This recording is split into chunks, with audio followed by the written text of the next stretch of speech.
Welcome to Mogobe Nuggets of Wisdom podcast. My name is Mompoloki Lerumo Mogobe. Our objective is to enthuse, inspire, energize, and empower entrepreneurs and entrepreneurs of all stripes here in BW and beyond. We do so by inviting these entrepreneurs and entrepreneurs into our makeshift studio. Sometimes we call them to the restaurant, sometimes we go to our studio, and we ask them to share their experiential knowledge, their experiences and their expertise. And we ask them as many questions as we can, aimed at empowering you also as a viewer.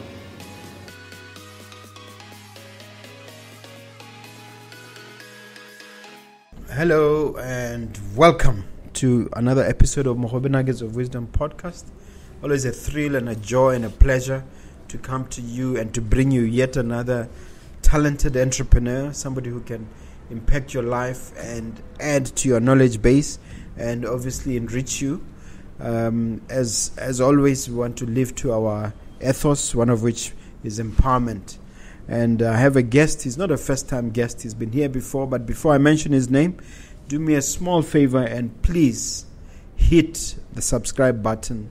And if you haven't already, and don't forget to also strike the notification bell, because it's only through such actions that we are able to survive as a podcast and to reach more people. Welcome, Motheo, to the podcast. Yeah, it's good to be back. Yeah. It's good to be back. All right. Some people may not know who you are, so a short intro would be in order. Sure. Motheo Kgengwenyane, official name, but you can call me Monty. I go by Monty. I'm 23 years old. I'm the CEO of GreyX Group. GreyX Group is a global group that has four subsidiaries. An artificial intelligence company, a company that's there to democratize quality education, a company that's there to democratize quality healthcare, and a company that's there to democratize experimentation at microgravity levels. Okay. We're in the UK. We also have an office in the US, in Silicon Valley. We have a presence throughout South America, North America, Europe, Middle East, and now Africa. And I'm entering my final year of university. I'm actually leaving on Sunday. Okay. To finish off my final year at the University of Kent, doing economics. Oh, okay. Yeah, nothing to do with tech. Yeah.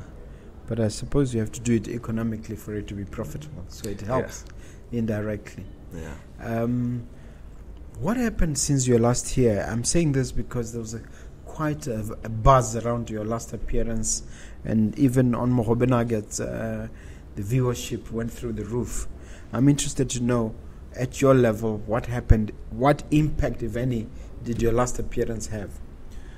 It was quite interesting because I was a quiet guy, and then all of a sudden, boom.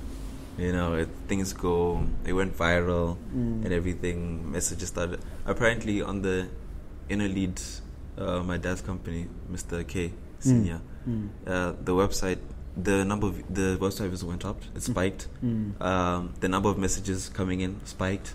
Everything just spiked, so it was a pretty interesting time. But on my level, because this year I've started coming to Botswana, it helped. It helped in terms of awareness and etc. Of course, it was different.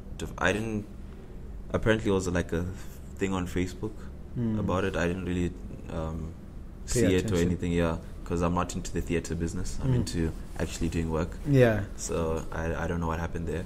But yeah, it was an interesting time. Yeah. What was your involvement with? Because I bumped into you at Forbes 30 Under 30. What was happening there when they had a conference here? Yeah, it was actually interesting because I wasn't originally going to go. It was on the Sunday. And literally that Wednesday, previous week, I was in the UK. And then on Wednesday, I got a call from the office of the president saying the president is inviting me to Forbes. So then I flew out that Saturday. Based on your appearance? I think it was this appearance. Actually, yes, it was. It's the only podcast I've done. It's this appearance. Yeah. And then he saw it, and I guess they did some research. And then they invited me there. So I flew out Saturday, arrived the Sunday, and then attended. I hope they paid for the ticket. I wish. That would have been nice. Yeah. But yeah, so that was a great event. Yeah. Okay. All right. Let's start off by the main point, which is we want to 10x to create a visionary path for 10xing and 100xing the country and creating a path over the next 100 years. What is the vision? Can you just paint it for us?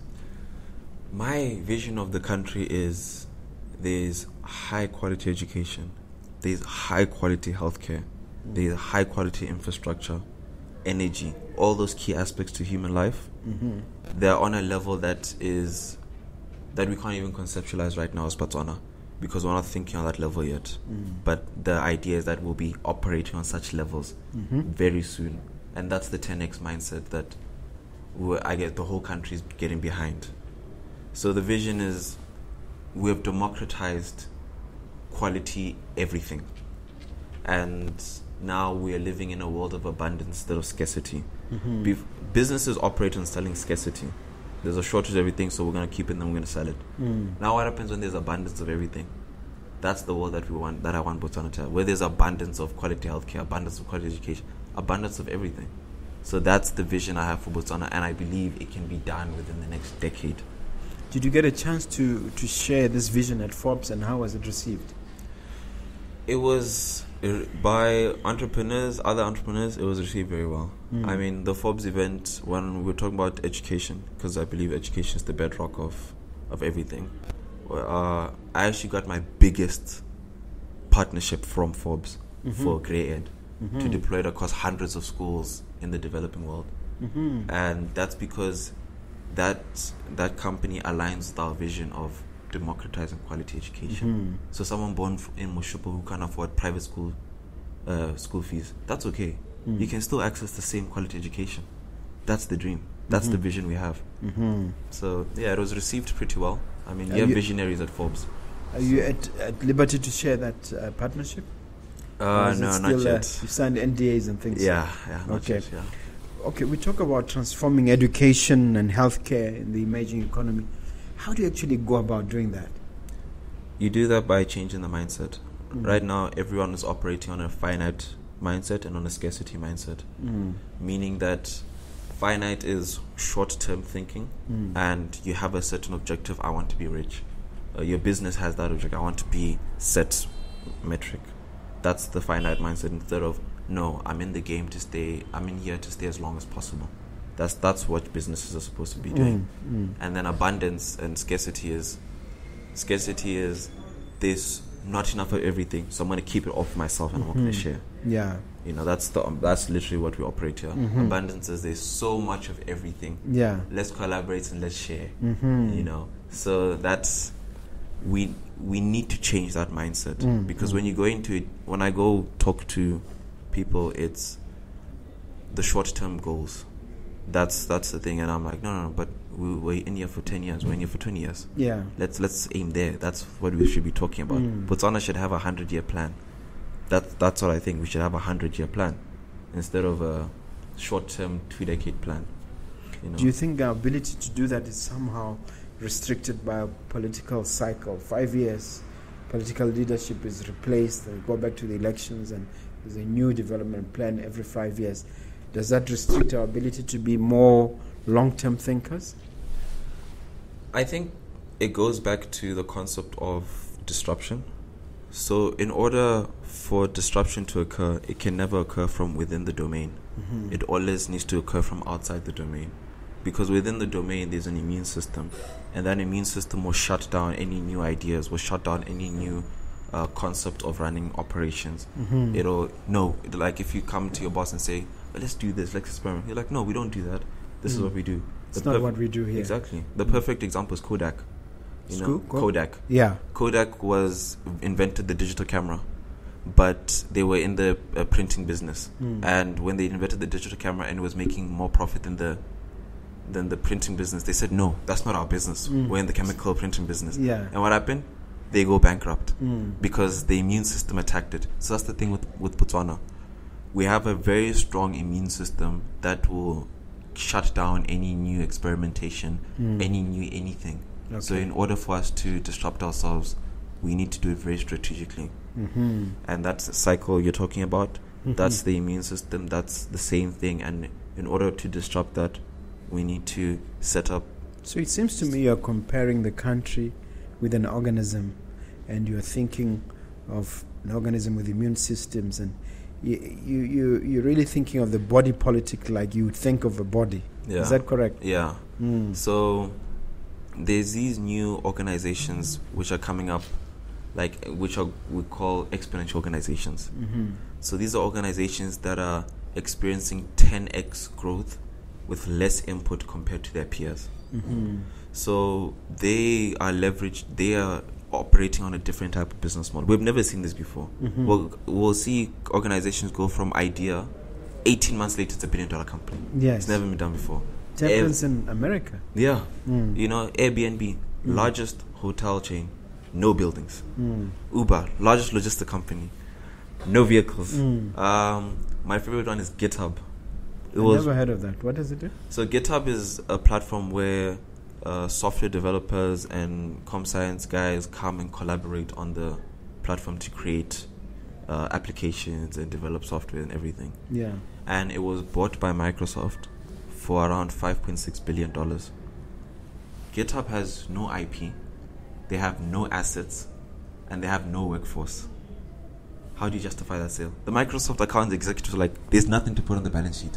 How do we justify the sale? But that's because they've mastered the exponential organization model, where one of the things they're good at is leveraging assets. So you don't want to own anything. You want to leverage other people's assets so that your costs go down. Yeah. And those are exponential organizations. And So that's how big are they now? Oh, they're huge. I mean, it's a Microsoft-backed company now. So they've just bloomed. Every developer, everything is on GitHub. Wow. I want to talk about your companies. Let's deal with GreyAD, for instance. That's education. What is the main objective of the company, and what does it do? GreyAD was established to democratize quality education. So we believe that everyone has the right to not just education, but to quality education. So I'll tell the story of how it was birthed. Yeah. So when I was doing my A-levels at MAP, I was doing the service and early teaching. And we would go there and teach the kids on science, maths, English. And we'd be handing out textbooks. And then we'd stop at the 6th person because the textbooks are finished. Yeah. So the other 26 students don't have textbooks. And I did it for about 2-3 years. In those years, there's been no noticeable improvement at all in anything. The teacher to student ratio, if anything, has increased. The quality of education, if anything, has gone down, because when you're stagnant, you're going backwards. And I don't know, it just didn't fit well with me. So I was like, no, we're gonna fix this. So I went and formed GreyAD, and we're leveraging an AI and it's an AI-driven educational platform. So now it's a co-pilot for teachers and a tutor for students. So we've trained it with the curricula. So let's say BGCSE, it knows the curricula. So teachers can just go in and say, I have 30 students, I have them for 1 hour. I'd like to teach them on Newton's laws of motion, and I want it to be a fun and interactive lesson. Design me a lesson plan. It will go in and design a comprehensive lesson plan for the teacher in seconds. The value is, it's based on the syllabus, the responses. You don't have to give it context. It already knows. So the value add for your company is to integrate the syllabus in and to teach the teachers how to use it. Yeah. So now teachers spend hours on lesson planning. It's gone down to minutes. Now what can they do? They can now spend more time with students. It allows them to motivate students. So teachers now can start motivating. And not only that, it's inclusive. I'm dyslexic. So now the teacher, after that lesson plan, say, oh, I also have... You are dyslexic. I'm dyslexic. Okay. Yeah, I think we touched on it last time. Yeah, we did, yeah. So I was like, oh, I have 3 students who are dyslexic. Could you also include them, design a lesson plan for them? Sure. It goes on and designs a lesson plan for them. Yeah. And then you can do it for any other subject. Wow. And it's just there to... And now students can go in and say, I missed a lesson on Faraday's electromagnetism. Could you give me a quick lesson and a few questions? Goes... Still okay, inputs the answers. I'm like, oh, you got 1 and 3 right, question 2 was wrong. Breaks it down for them how they should tackle it. And so it's based on where the syllabus. Is this operational? Is it operational here in Botswana? Yeah, it's a platform-based business, so it's on the internet. So you just sign up like you're signing up for Facebook. So it's there to democratize. So it is subscription-based? Yeah, subscription-based. How does it work, the subscription? So it's just like you just sign up, and then for students, individuals, it's $12 a month. And then for institutions, it's $10 a head. meaning either teacher or student, and then they can even white label it. You can map can come and say, no, we want this, and we want to name the AI Kosi, and we want Kosi to be fun and humorous. You can customize it, and you can even ask Kosi, who do you work for? Kosi will respond, I work for Marupula School. You know, you can customize it and make it fun and interactive for students as well. Yeah. Are there tangible results yet, or still at ideation stage? No, it's up and running. Yeah, it's on the internet. It's right now. It's for our biggest region for customers is the US, because it also has kindergarten to 12th grade for the US side, and then it also has IB, advanced placement, Cambridge curricula. It has all these things, the different portals. So it's active in all over the world. Yeah, it's a global. It's supposed to democratize education everywhere. Okay. Imagine, because Botswana's problems are shared. I always say Botswana's problems are shared. Yeah. Don't create solutions just for Botswana. Okay. They will apply everywhere else. So the toughest part was what? Doing the app? Or getting coders and software? Well, the way I structure my organization is based off the exponential organization model. So we follow all 11 attributes of it, and that's where I'm really good at, is structuring the organization like that. So previously we had 5 companies. They all shut down because then I realized during that period what I actually want to do, and this is what I want to do. So the hard part is actually convincing people to adopt something new, because in Botswana we struggle to adopt new things. We're not early adopters. We're stuck in our old ways, eh? Yeah, the immune system here is very strong. It's very strong. You call it the immune system. Yeah. It won't accept anything new. Yeah. And it's funny because... So in that context, has Botswana, any school, anywhere, started using this? Yeah. Matlala was actually the first school. Matlala JSS in Kgwengwenyane. Okay. First school to use it, and we're deploying it to other schools as well. Okay. Yeah. And the numbers are rising. Yeah. It's good because you just have to educate people on what it is. Yeah. You know, you just have to get that. In order to have a cultural transformation, you need to grab that first 10% who are for new things. Yeah. And then they'll go and convince the next 10%. And then eventually everyone will be like, everyone's using it. I might as well use it. So how do you wrestle with this? You call it the immune system, the mindset change and whatnot. How do you wrestle with it? Is it... because it's not like a psychological block as such, but it's maybe a culturally embedded block. How do you wrestle with it? And I know I've asked your dad this question before. I want your take on it. How you wrestle with it is you don't attack it or anything. You leave it.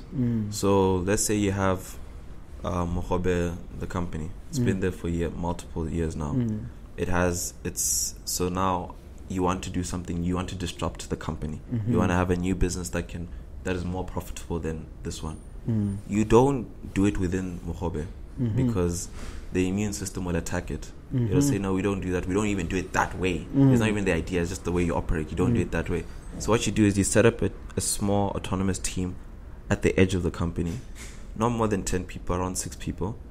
They are fully autonomous. They don't report to the mothership, to the core. And their goal is just to disrupt the market. And they do it the way they do it. They do it based on the EXO model. And that's how EXO? Yeah, Exponential. Yeah. Exponential organization. So that's how you disrupt the core, the immune system. Because you can't attack it. It's very strong. And then what happens for it now to come back and impact? Let me give an actual example. Yeah. Apple. Apple... The real value is, they have good product design and everything, but their real value is their ability to have small autonomous teams working with the sole goal of disrupting an industry. So Apple will have these teams working, and then when they feel the time is right for this product to come into market, they bring it in.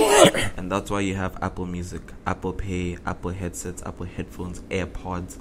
All these Apple products keep being released like this. Yeah. Because those small teams, Apple gets the small teams, small autonomous, no more than 10, at the edge of the company just working on the new product. In 2012, 80% of Apple's revenue was from new products. It wasn't from anything in the mothership. Yeah. So when they see it's right to bring it into the company, that's when they do it. That's very, very interesting. Yeah. Let's talk to GreyHealth now. Let's talk about that one. What does it do? So GreyHealth is there to democratize quality. Actually, one last scary statistic. Yeah. For the education in Botswana, I was doing research. I was shocked to find out that our average failure rate for the past decade for BGCSE is 70%. That's not okay. That's very scary. Because now, I look at it like the 80s, 90s, those guys were highly educated, and you built the country to where it is now. You're still running the company, that generation, they're still running the country, and you built it to where it is now, and it's good. We have good infrastructure. We have, we're growing high middle income. Now, with this generation that we're doing, the quality education has gone down exponentially. It's been 70% failure rate for how long? For the past decade, the average. Yeah, that's the average, and that's the generation that's going to be there. Isn't that a scandal? I don't know why the alarm bells are not ringing. I really don't know why. Something needs to disrupt it, and I truly believe this GreyAD is going. I don't even mind releasing. If I could, I would release it for free because it's such a crisis. Because I'm worried about the country for the next 100 years, not for now. For now, it's fine because we have that generation. For the next 100 years, that's a very scary picture. If you're having, and people, I did talks at schools. When you enter the school, there's just hopelessness. People are distracted, disenchanted. They're nihilistic. They're not motivated. And I'm like, yes. Why would you be? The quality of education is very poor. It's been the same for multiple years, so it's not about to change. So why would you? And I'm just like, that's not okay, and it needs to be disrupted. It's time. It's time for it to be disrupted. Yeah, I agree with you there. Yeah. What about the GreyHealth? So, GreyHealth was set up also, same mission but different, democratize quality healthcare. Now, there are about 7,000 healthcare papers published every day on the most respected medical journals. How do you keep up with that? Not even a doctor can keep up with that. So how do you... You mean internationally? Internationally, yes. Yes. You can't keep up with that. So GreyHealth... In respected journals? In the most respected journals. Not in the most respected journals. Yeah. Yeah. So you can't keep up with that. So GreyHealth is constantly up to date with the latest research. And now it's also been trained, the AI has been trained to be your health advisor. So you can go in and be like, my baby is not feeling well, they're high temperature, and when they sneeze, it's the mucus is brown. Well, what do I do? And it will take you through the steps to do it. But remember, it's not a consultation, just an advisor. And then it will tell you, oh, okay, it's time to go see the doctor, the GP. So it's the first point of contact for people to get access to quality medical information. So that's what is there, and that's just the first step. The next step is, so I really study the graphs, in terms of the Moore's law, exponential technologies, and soon we'll be able to order organs just like you order anything on Amazon. We'll soon have abundance of organs, no more scarce organs, because we'll be able to just... I don't understand what you mean by organs. Okay, like if you have a kidney failure, we'll just say, okay, cool, we'll just go online and order you a new kidney. It will be synthetically made. We'll just 3D print it. That's where the world is going. So soon we'll have abundance of organs. Will it be a quality organ? Will it be able to... It'll be personalized to you. So it'll know your blood type, everything like that, and then it'll just 3D print. There's no risk of rejection, which is what often happens. They're mitigating the risk for rejection. So that seems like very, very advanced stuff. It is, and that's coming. Yeah, and it's in some of these journals that you're referring to. These papers. Yeah. So it's very interesting where the world's going. I mean, my friend the other day told me that he has type 1 diabetes. Yeah. And I was like, that's okay. Because it's genetic, so we'll just go in and use gene editing and just edit it out of your gene. You'll be okay. That's where the healthcare is going. Yeah. And that's where we should be setting up our companies to amplify that effect. I think it brings a smile to your face, but I can imagine the viewers are super skeptical as you say that. It is, because also the implications of it. I mean, in China, they can actually go in and edit the embryo. So now you can custom order your baby. You can say, no, I want my baby to be like this, I want my baby to be like that. And you just edit it in the embryo. The technology is very advanced, it's very exciting. But obviously there's debates about the ethical reasons now. Yeah, we want to play God. Now, exactly. So there's ethical debates, there's job placement debates in terms of placing jobs. But this, because everyone's wondering what's going on in the world in terms of being skeptical. There's so many breakthroughs happening all at once. And especially when two domains meet, AI and robotics, exactly when they meet, it now amplifies again. That's because of something we call exponential technologies. These follows Moore's law. Moore's law, the founder of Intel, he said that the computer power price performance doubles every 18 months. So it's not a linear graph, it's an exponential graph. And I'll explain what linear and exponential what they call hockey stick type thing. So for example, if you and I are to take 30 steps forward, if I take 30 steps forward and I just take one step after the other, I'll move about 30 meters forward. Now if you take your 30 steps but you double the distance from the previous step, so instead of going 1, 2, 3 here, the distance for you is 1, 2, 4, 8, and you take 30 steps forward, you would have moved 1 billion meters instead of 30. Instead of 30. And that's 26 times around the earth. That's the difference between linear and exponential. So that's why we look at the technology. That's very interesting, because it reminds me of a situation where somebody says you choose a tebe versus 100 million. And then whoever chooses 100, not 100 million, but 1 million, right? And whoever chooses 1 million will cry because this tebe doubles and it ends up at 10 million. Yes, that's exponential. So those are at least 10 million, within 30 days. And I'm talking 30 days exponential. Just doubling that. Just double. It's a double curve. In one, you can actually do it in one page. I did it myself and I was shocked. So that's how you structure your organization. That's how technology advances. The perfect example is a bamboo tree. A bamboo, when you plant it, it takes 5 years for it to sprout from the ground. After that, it takes 5 weeks for it to grow 25 meters. So that period, the 2, 4, 8, 16, that slow growth is called the deceptive period. So it's deceptive growth. And then once it gets the bigger numbers, the 2,000, 4,000, 8,000, 16, that's when it becomes disruptive. And how do you teach a whole society to think like that? Or like you said, you don't need to. You are focused on that small minority of innovators. So for a cultural change to take place, you just need those 10% who are early adopters. And then they'll adopt it and use it. And then the next 10% comes along, and then soon it just expands. But in order for an entire society, I think first people need to be aware of what's going on. I mean, access to knowledge, access to information. That's the key part. All right. I'm going to send you off on a tangent. Sure. Now, after your last appearance, a lot of people, I don't know whether you can call them, what can you call them, skeptics or whatever, wrote about some of the things you said. I'm just going to throw a few of them at you.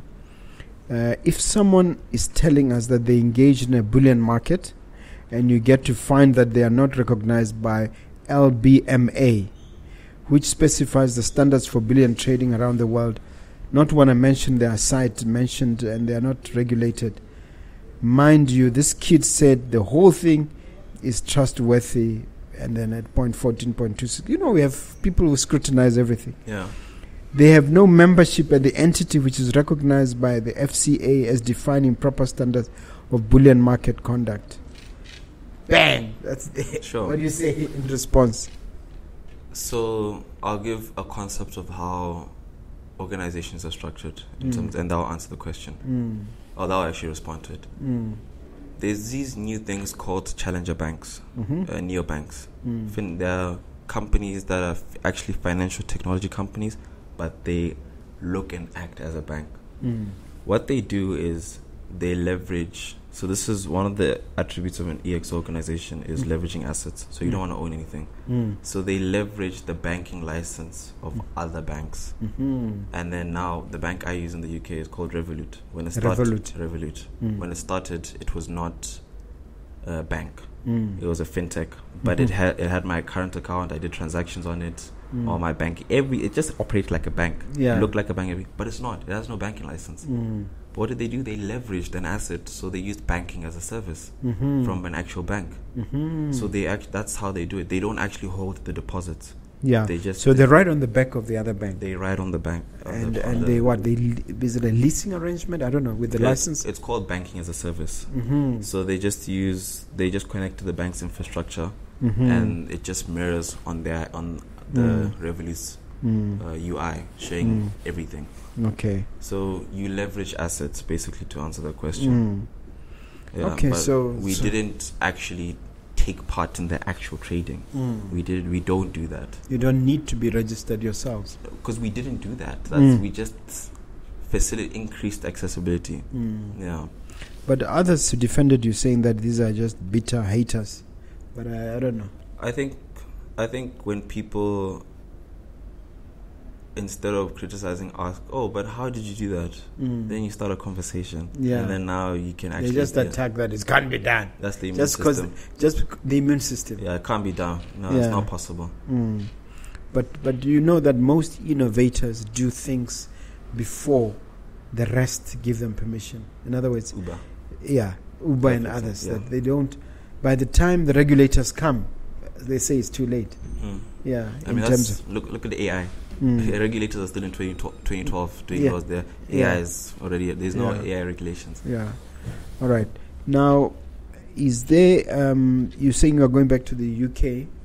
Is there an immediate plan to come back and start this? Because last time you mentioned the space. Just remind me what you said your ambition was on the space side of things. So I love physics. I love astrophysics. So one of my passions is to have a space company for space exploration. So one of them is Galactic. So what it's going to do is to democratize experimentation at microgravity levels. So there are some experiments that can't be done at surface level gravity. It needs to be at microgravity levels. So that you have breakthroughs in certain drug discoveries, etc. So the plan is to launch 1,000 nanosatellites within the next 5 years, and these nanosatellites will have a modular set inside that is AI driven and machine learning driven, and it's experimentation conducive, so that universities, individuals even, can now do experimentation at microgravity levels, just remote control from the lab. And right now it's only the big companies that can do this, so this is to democratize access to it. So this is my way of starting to get into the space industry. Do you have to partner with institutions like BUST or UB initially? I want it to be a Botswana project. You know, I look at other countries like Kenya going into space. I look at Rwanda going into space. I'm like, why can't Botswana do it? There's absolutely no reason why I can't. So I will make it a Botswana project. Let me just say that. Which ties in with my question of when do you intend to then come back and get it started in Botswana, or you want to launch it outside and then bring it here when it's already? I think this is going to be the first company that I'm going to start it here. I'm going to do it here. So the plan is, I'm going to leverage, one of the attributes is going to be leveraging assets. So obviously I'll be leveraging a lot of assets. It'll be a lot of partnerships, a lot of collaborations. And I intend to start it, let me be honest, it'll be when I finish my degree, because also the other companies, plus I'm entering my final year, so it's going to be quite a lot. So it'll be when I finish next year, May. All right. Let's talk about the whole idea of creating a thriving ecosystem in Botswana. Are there specific steps that can be taken to achieve that? Yeah. There are a lot of hyper-intellectual people in Botswana. One of the suggestions, so we brought in one of the thought leaders in Exponential organizations, Salim Ismail. And Salim Ismail. He's like the father of Exponential organizations. He wrote the book. And one of his suggestions was that for Botswana, take for example, the 10 billion bid for AFCON. Take that fund, create small autonomous teams that have the objective of fix our education system. Forget about AFCON. Yeah. Fix you our don't education. think it's a good idea? Or we have better priorities? I think we have much more pressing problems. Yeah. I think to have these small teams fix education, fix healthcare, fix infrastructure, fix energy. You have this budget, you have 18 months. Teach them the EXO model, teach them about the 6 Ds of exponential technologies, make sure they know the literature, give them 18 months, and I'm telling you they will solve it. And you did say that the 11 points, what did you say, the 11 points of what? Yeah, the 11 attributes of exponential organization. Okay, you want to touch on some of them? Sure. So there's you need a massive transformative purpose. So this is why your company exists. It's that emotional attachment to your vision. Massive transformative purpose. Yeah. So like Google is do no harm. Organizing the world's knowledge, I think. I don't know which one is do no harm. Yeah. Nike is do it. Yeah. TEDx is ideas worth spreading. GreyAD is quality education for everyone. You know, things like that are meant to be.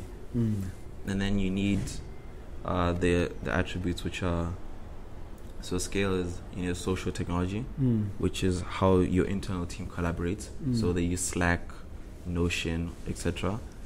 You need I wish I knew what that is. Pardon? It's collaboration tools for when you're working virtual. Like if I'm working in Botswana and I'm working in it's called Slack. Collaborate, and then scale, so you need algorithms, so something that just completely runs the platform or whatever. And then you need you need to develop your community and crowd. That's 4. Your community and crowd is the people who resonate with your MTP. So quality education, that people who resonate with the quality education MTP, they follow the company. Yeah, that's developing your community and crowd. Then with your community and crowd, you need to engage with them. So now you engage with them by creating like incentives, gamification, etc. All those things, referral programs. That's engagement with them. And then you need to leverage assets. You don't want to own anything. You want to leverage other people's assets, like Airbnb. They're leveraging spare bedrooms in the houses. Uber, cars which are just sitting around. They don't own the thing, so they've demonetized their solution. You know, another one is autonomy. The team needs to be fully autonomous. They shouldn't be reporting to. Steve Jobs said that when you have a good team, you just articulate your vision. You tell the team where you want to go and everything, and then they just go and figure out how they get you there. That's full autonomy. You leave them to make their own decisions. And then another one is scale, ideas, social technology. The point is that there are 11 of them, and this guy has written about them. What's his name again? Salim Ishmael. And the name of the book? Exponential Organizations. Okay. And then he released a new one, Exponential Organizations 2.0. Oh. Yeah, so he updated it. Which is 100x, perhaps. Yeah. But these things are easily available, I guess. One Kindle. I think it's even $1. He wants them out there. Okay. Yeah. And you say he came to Botswana? He came, so it was part of one of the Botswana projects. He came to Botswana to talk to Botswana. No. Because Botswana also realized they're being disrupted. Yeah. Because either there are two things. Either you're being demonetized or someone else is demonetizing you. Or you're being dematerialized, or no, you're dematerializing someone else, or someone else is dematerializing you. Just want to realize someone else is dematerializing them with the synthetic lab-printed diamonds. Yeah. They're dematerializing diamonds, so you don't need to go mine them anymore. So that's why they're like, ooh, no, we need to disrupt ourselves. So that's why they brought in Salim. And Botswana's going through this huge transformation. That is very good. Yeah. Incidentally, do you have any thoughts on the recent deal that we had with them as a country? The De Beers one? Yeah. Do I have any thoughts? I didn't read the fine details of the deal. Oh, okay. Yeah, so I don't it's know. not something you've your dad would have a lot to say about it. I'm sure you would. Yeah. Now, healthcare is a big one because I recently discovered that our lifespan is decreased in Botswana. So I think we need it like yesterday. The disruptive technology around health, and I wonder whether there's any low-hanging fruit there that we can grasp onto and get going with it fast. It's scary because also context. We're doubling our lifespan. We have doubled our lifespan in the past 100 years. Now we have. I mean, as a people, as a country, as a globe, yeah. You know, people used to live up to 30. You know, now we've doubled it. That's what 60. I've heard, but I don't know when that was. That must have been 100 years ago. Yeah. So now we've doubled it. Now they want to double it again, and we're actually doing very good work there. So the fact that our lifespan is decreasing is an alarm bell of something's wrong here. You know, so I think the low-hanging fruit is access to information about healthcare and having GreyHealth can act as your co-pilot in health. You can plan your diet with it. It knows everything about you and everything. So I think the low-hanging fruit is access to information, making it very, very easy, and consultation for healthcare, making it very, very easy. Now with GreyHealth, you have for I think it's $10 a month. You have unlimited consultation to the most knowledgeable doctor. So it's a health advisor, not a consultation. Sorry. Yeah. You know, health advice. So you have unlimited, and that's democratizing quality healthcare. So access to information, I think, is the low-hanging fruit. Yeah, because people don't know. Yeah, there's a guy called Anthony Robbins who's written a book. I don't know whether you've read it on this, on health. His latest book, and he makes similar arguments. I don't know whether you've come across his. No, I haven't come across. Yeah, but I'll share it with you. It's mind blowing. Yeah, it's stuff you're talking about. Yeah, because I also think my dad talks about it, the well-being part. Yeah.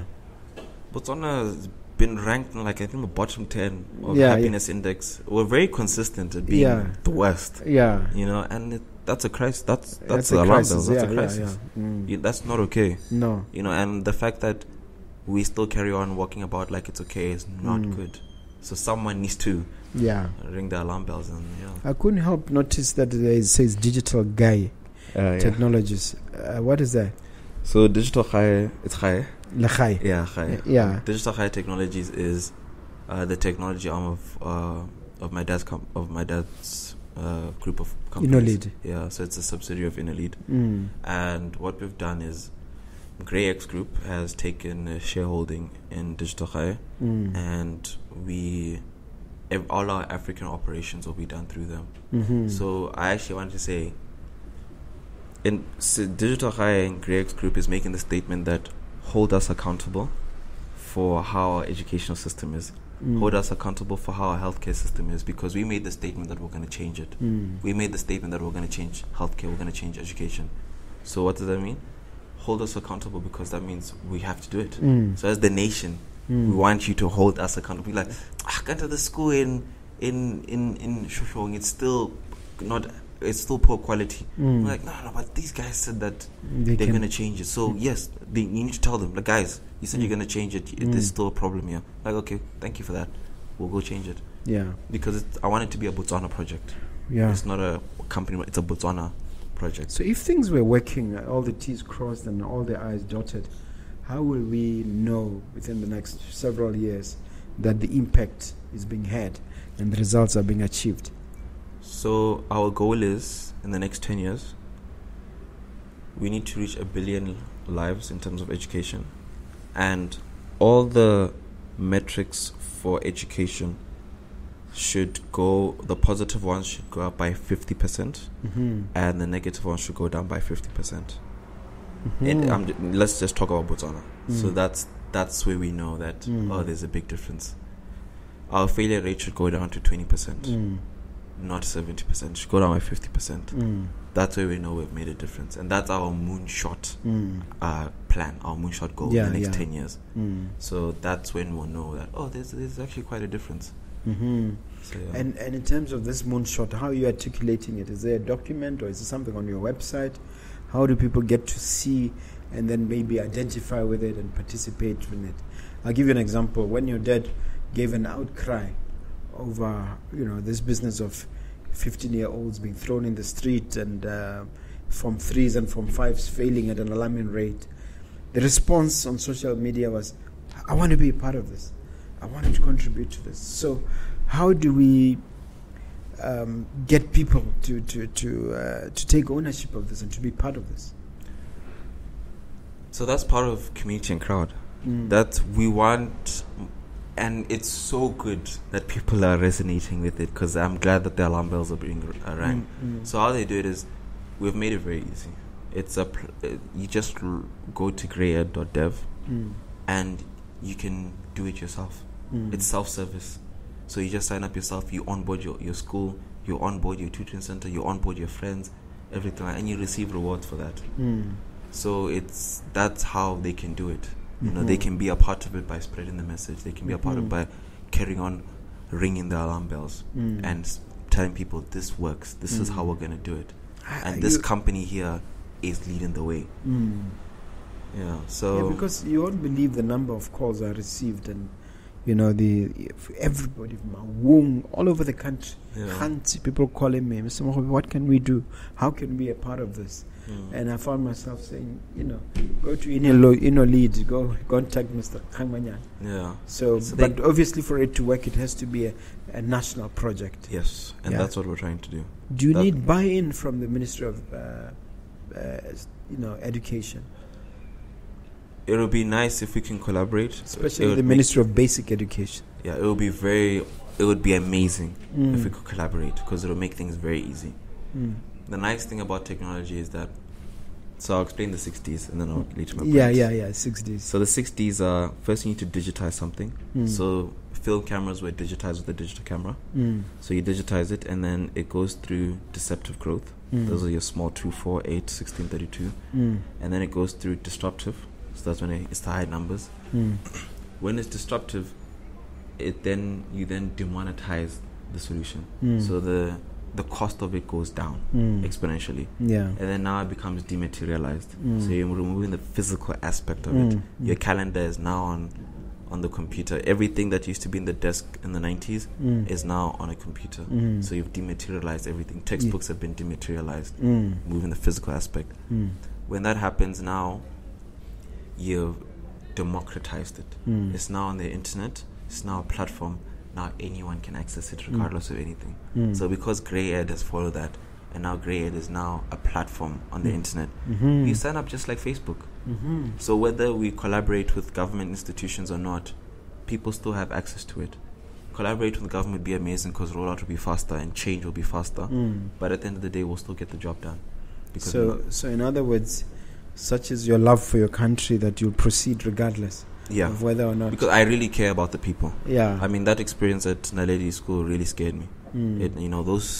There were bright kids there who I know their hopes and dreams have been crushed just because of how the thing is. So that's not okay. Let's talk more about the 10x vision. When you say 10x, you mean multiply something by 10. Yeah. So in terms of this vision, what will we have 10 times off? What are we planning to grow? Think of it in physical terms, or in brick and mortar terms. I mean, in terms that people can understand. What's going to be 10 times more? Yeah. You understand? Is it going to go as far as even the GDP of the country, etc.? Go ahead.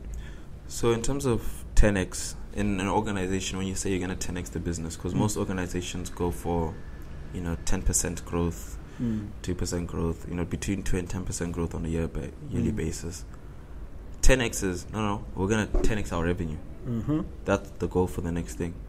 So that's what we mean by 10x. You actually 10x your revenue in terms of a business. Then 100x is when you actually disrupt the entire industry. So by 10x, I mean the way of our thinking needs to be 10x'd, needs to be broadened, needs to be amplified, needs to be on a higher level. The way of our infrastructure, everything that we interact with on a daily basis as a country, needs to be amplified by 10. So in order to support this initiative, I've actually released some AI systems that is contextualized to Botswana. So you just go in and you just type, I have this idea. You state your idea, you just dump it in and you press enter, and then it'll 10x your idea, and then develop a comprehensive business plan for you. Multiply the idea by 10, and then also make sure the idea fits the criteria of affecting 1 billion lives within 10 years. Wow. That's what it does. So you have your business idea and it will just amplify it. And that's to help with changing the way we think.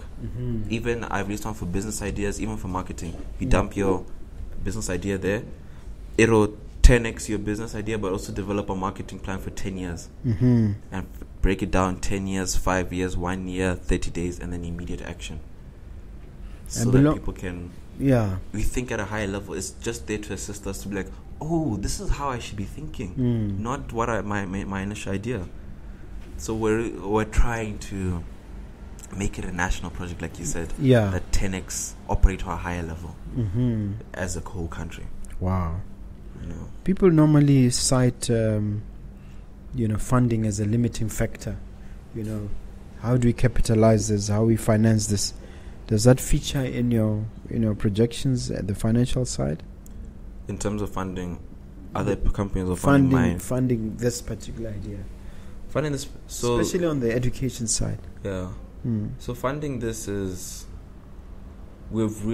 so for us, the reason we're able to price it so low is because I'm using the previous companies to finance these new companies. Yes. And then in terms of pricing for the actual customer, we've made it so affordable. It's cheaper than your ChatGPTs and things like that. Yeah. It's highly affordable, and like you said, if we collaborate with the ministry, we can even bring it down even more. So our goal is just to keep driving down the price. We don't have any monetary objectives. Yeah. Our goal is just to keep driving down the price. And the more, when you fix education, you can literally double the GDP of a country. So when that happens, now you bring in investors to Botswana because they see this country, they're doing things here. So then you increase access. So when you fix certain things, they amplify a lot of things. Yes. Yeah. Now, talking about yourself personally, what's the plan for the brand now? I'm sure since our last interaction, there are some things you are tweaking and some things that you are reconfiguring. What is the new plan for the brand in terms of growth and for yourself going forward? So for me, I think the brand shifted a little bit after the interview. People focused on the monetary aspect, but I have no monetary goals. I'm not in here for the money. So the brand is 10xing BW. I want in 5 years for people to actually go and say, I want to go to high school. I want to stay in school. I want that, but Botswana has a high completion rate, but the brand is that high failure rate, you mean? No, we have a completion rate of high school of 92%. Yeah. But the failure rate is 70%. Yeah. Which is crazy. Yeah, So it's not okay. But the brand shifting to more like this guy, we're trying to 10x BW. I don't want, it's not me, I want it to be a national project. That's what I want the brand to be. It's a BW project, and we're going to amplify it across the globe. Yeah. I want Botswana to be known for quality. And we're going to, I believe we shorten the Vision 36. Yeah. We shorten it to, in the next decade. I believe education, healthcare in the next 5 years. I believe we're going to get it done. And that's what I want the brand to be. Ambitious, unrealistic goals, but you still attain the goals. Yeah. We of course have the Ministry of Entrepreneurship. So imagine if A, the minister was watching, B, the permanent secretary was watching, and the deputy permanent secretary was watching. What would be your message, and how can they, as a Ministry of Entrepreneurship, become a part of this? My message to them would be, we can get a lot done in a shorter period of time if we change our strategy to these EXO models. Countries have changed. Chile has adopted the EXO model. You know what they're doing? They're producing so much electricity that they're exporting it for free to their neighboring countries. That's the EXO model. A country in Europe, I forgot which one it is, they've adopted the EXO model. They've attracted so many entrepreneurs that they actually had to stop because they grew so fast that they couldn't even handle it. That's the EXO model. So if Botswana adopts it, that's my message. If Botswana adopts it, we'll experience so much growth because first of all, we're a highly intellectual country. if we adopt it, you can literally transform the country within 5 years. That's my message to them. And in terms of communicating to them to shift from this old mindset of who is this person, what have they done before, that is a mindset that is stopping a lot, people even in government. How do we shake them from that sort of entrenched thinking? And you're right, because it puzzles me. We want to be an innovative country. We want to be known for innovation. But Botswana does not adopt anything early. They ask POC, where have you done it before? Those type of questions. Proof of concept. Exactly. They POC. love proof of concept. But I always, I tell them, in order to be an innovative country, you need new ideas. Those new ideas are put through experimentation. When you experiment and you produce new ideas, you need to be early adopters to test them. And that's where we fail, because we're not early adopters. So we can't be an innovative country if we don't experiment. So I've had a guest here who says they're just paying lip service to this idea of reset, to this idea of growth. Is there a sense in which that is true, or we're just being too harsh on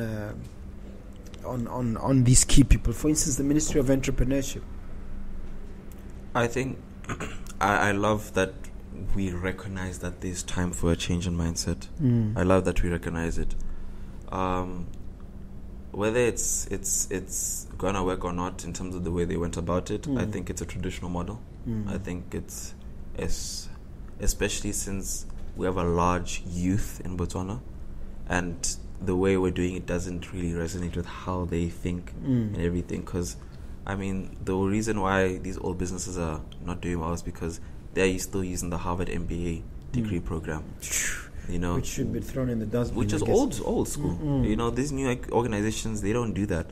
So the youth don't have that. Elon Musk says he's not even interested in whether you have a degree or not. Exactly. I have 3/4 of an economics degree because I'm going into my final year. But I'm in the tech industry. And I've been there for a while.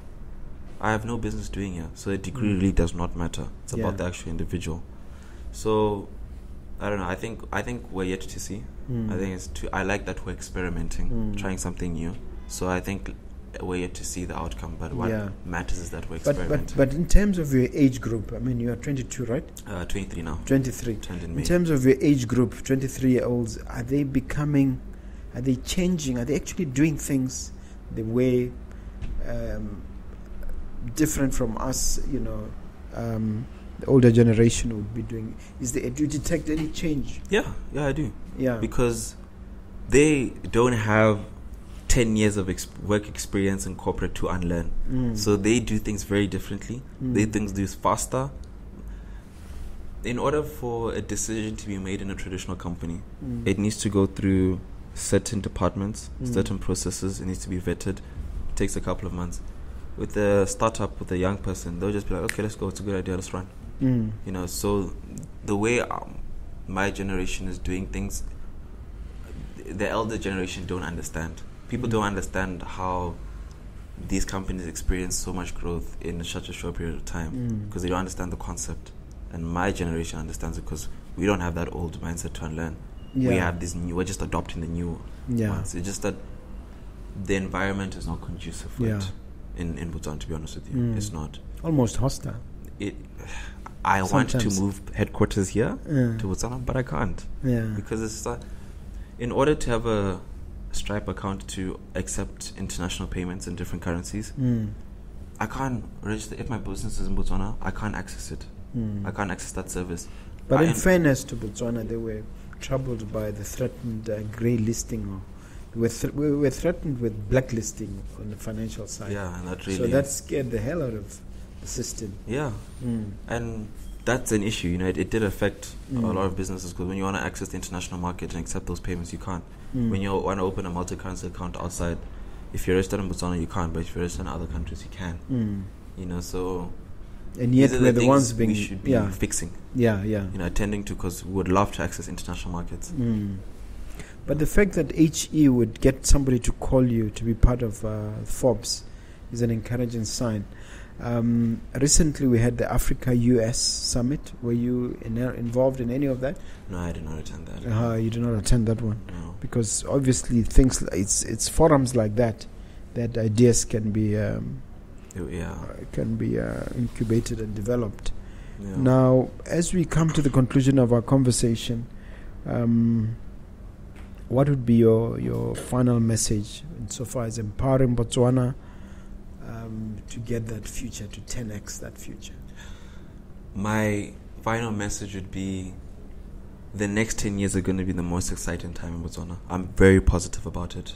I think we're at a point where so many people want change that it's going to be very easy to make change because you can't stop disruption when it comes from outside the domain.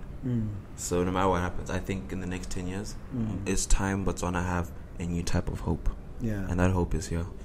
I think it's time, and it's very exciting times. Yeah. Now, do you actually have a team here locally, or all your team members? Digital. Yeah, it's a very good team. We've set up an edge team that's fully autonomous, doesn't report to the mothership, and their goal is just to go and disrupt the market. Yeah. And already they're beginning to have results. Very good work. Yeah, they're doing very good work. Yeah, I don't know why earlier you said the shift had gone to the money side, and now you're going out of it because people are more interested in you becoming a millionaire. But in fairness, people have to have a method of measuring, and it has to make economic sense. As a student of economics, you'll make that. So I have to ask you about the money side in terms of what the forecast is financially for the group and even for the country, where we can measure the growth. Yeah, so I'm going to insist that you touch on that. Sure. So on a personal level, on a business? Both. So on a personal level, I've done pretty well. I've done pretty well. I live like a student. You know, I am not. My dad has taught me very well in terms of being very frugal with your finances and just invest for the future. And I'm a big believer on constantly sacrificing the present for the future. Yeah. So I've completely invested all my funds. Like in the future, I'm not really worried because I've done pretty well in securing that. Yeah. You know, while I live as a student right now. So in terms of personal, it's true. So you might feature in the Forbes 1000 at some point. Most probably. I'm pretty confident. Or the Forbes 400. I'm pretty confident about it. Yeah. In terms of business, the business is doing very well. You know, I actually have a challenge with one of my friends that in the next 18 months we have to be $1 billion. I have to be $1 billion company valuation. So I think we started in May. Hard currency of Pula? Which one? I use pounds. I use pounds. I use pounds. Yeah. Yeah, in pounds. In pounds. So we started in May. That's when we made the challenge, and now we're going, and that's the goal. You said the next 18 months. 18 months. Okay, I'll be checking one with you. Yeah. To see how it's going. Yeah. And more importantly, how it's impacting the youth. Is there a way in which some of the ideas that you have can be communicated to your age mates a bit more and have them tap into what you're doing? Yeah, I'm developing a program under the 10x BW program that my age mates can go in and use these AI tools, which I've trained with everything I know, and so they can use it to kickstart whatever project they want. And if it's a great idea, GreyX Group will back it. GreyX Group will back it. We'll release the tools for free. And if it's a great idea, GreyX Group will back it. Yeah. So there's a lot to look forward to in that regard. Yeah. I try to be highly accessible. So if I admire Elon Musk. He's the best customer service representative because he responds to messages on Twitter when people message. Yeah. So I do the same. Yeah. So someone messages me on Instagram, anyone, I will respond. So I try to be highly accessible. Even the so-called haters and the naysayers, you respond to them. I try, because I believe that if they have that energy to put into the negative side, then they have the same amount of energy to put into the positive side. So I think if they just become aware and I talk to them, have dialogue, something beautiful can come out of the dialogue.